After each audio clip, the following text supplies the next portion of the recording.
दोस्तों आज के इस वीडियो में हम लोग जानेंगे कि बीए एग्जाम में क्वेश्चन का आंसर कैसे लिखा जाता है या फिर आंसर लिखने का सही तरीका क्या है। अगर आपको पता नहीं है कि बीए एग्जाम में क्वेश्चन का आंसर कैसे लिखा जाता है या फिर आंसर लिखने का सही तरीका क्या है, तो आप इस वीडियो को ध्यान से देखिएगा। इस वीडियो के अंदर मैं आपको डिटेल में बताऊंगा कि बीए एग्जाम में किसी भी क्वेश्चन का आंसर कैसे लिखा जाता है, किस तरीके से हेडिंग लिखा जाता है, किस तरीके से पॉइंट लिखा जाता है, किस तरीके से खंड संख्या लिखा जाता है, किस तरीके से आंसर लिखा जाता है, सब कुछ मैं आपको डिटेल में बताऊंगा। सो आप इस वीडियो को ध्यान से देखिएगा और इस वीडियो के अंदर मैं आपको जो कुछ भी बताऊंगा उसको नोट करिएगा।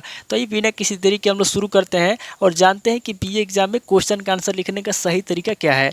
तो दोस्तों बीए एग्जाम में किसी भी क्वेश्चन का आंसर लिखने के लिए आपको क्या करना है कि आपकी जो कॉपी होती है, सबसे पहले आपको ऊपर से एक लाइन छोड़ना है और एक लाइन छोड़ने के बाद क्या करना है, दूसरे लाइन के अंदर आपका जो भी खंड संख्या है, मान लीजिए अगर आप खंड अ के अंदर क्वेश्चन का आंसर लिख रहे हैं तो आपको क्या करना है कि दूसरे लाइन में आपको लिखना है खंड अ, या फिर अगर आप खंड ब के क्वेश्चन का आंसर लिख रहे हैं तो दूसरे लाइन के अंदर आपको लिखना है खंड ब, या फिर अगर आप खंड स के क्वेश्चन का आंसर लिख रहे हैं तो यहाँ पे आपको लिखना है खंड स। तो मान लीजिए कि अगर आप सबसे पहले खंड अ के क्वेश्चन का आंसर लिख रहे हैं तो यहाँ पे आपको लिखना है खंड अ, उसके बाद क्या करना है, नीचे आपको दो लाइन छोड़ना है और दो लाइन छोड़ने के बाद क्या करना है, यहाँ पे आपका जो भी प्रश्न संख्या है, जैसे मान लीजिए कि अगर आपका प्रश्न संख्या 1 है तो यहाँ पे आपको लिखना है प्रश्नोत्तर संख्या 1, या फिर अगर आपका प्रश्न संख्या 2 है तो यहाँ पे आपको लिखना है प्रश्नोत्तर संख्या 2।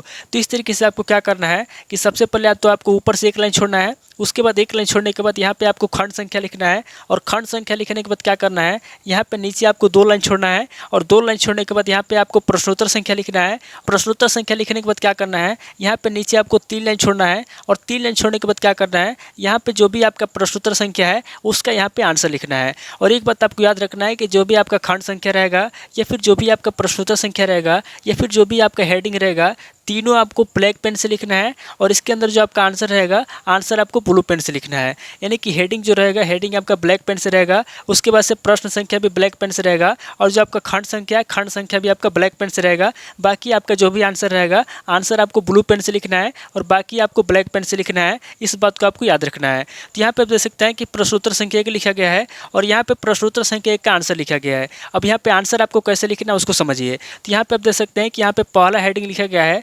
सांप्रदायिकता का अर्थ। तो यहाँ पे जो हेडिंग लिखा गया है, यहाँ पे आप देख सकते हैं कि नीचे अंडरलाइन किया गया है और यहाँ पे सामने बीवर चिन्ह लगाया गया है। ये जो आप चिन्ह देख रहे हैं, इस चिन्ह को हम लोग बोलते हैं बीवर चिन्ह। तो एग्जाम में आपको क्या करना है कि कोई भी हेडिंग लिखने के बाद जो आपका मेन हेडिंग है, मेन हेडिंग लिखने के बाद क्या करना है, यहाँ पे आपको सामने इस तरीके से नीचे अंडरलाइन करना है और सामने इस तरीके से जो है कि बीवर चिन्ह लगाना है। उसके बाद आपको आंसर लिखना शुरू करना है। तो यहाँ पे जो है कि पहला हेडिंग लिखा गया है, उसके बाद से नीचे आएंगे तो यहाँ पे देखेंगे तो यहाँ पे आपका दूसरा हेडिंग लिखा गया है। उसके बाद दूसरा हेडिंग उसी तरीके से लिखा गया है, ब्लैक पेन से लिखा गया है। फिर यहाँ पे सामने बीवर चिन्ह लगाया गया है और नीचे अंडरलाइन किया गया है। उसके बाद आगे देखेंगे तो यहाँ पे आपका जो दूसरा हेडिंग लिखा गया है, दूसरे हेडिंग के अंदर आपका जो है कि पहला पॉइंट आ गया है मुसलमानों में पृथक्करण की भावना। ये आपका पहला पॉइंट है। उसके बाद यहाँ पे देखेंगे तो यहाँ पे आपका दूसरा पॉइंट आया है। तो मैंने आपको बताया कि जो आपका पॉइंट आता है, दो पॉइंट के बीच में आपको कोई भी लाइन नहीं छोड़ना है और जो आपका दो मेन हेडिंग होता है, दो मेन हेडिंग के बीच में आपको कम से कम एक लाइन छोड़ना है। इस बात को आपको याद रखना है। उसके बाद मान लीजिए कि आपने खंड अ के अंदर पहले क्वेश्चन का आंसर कर लिया,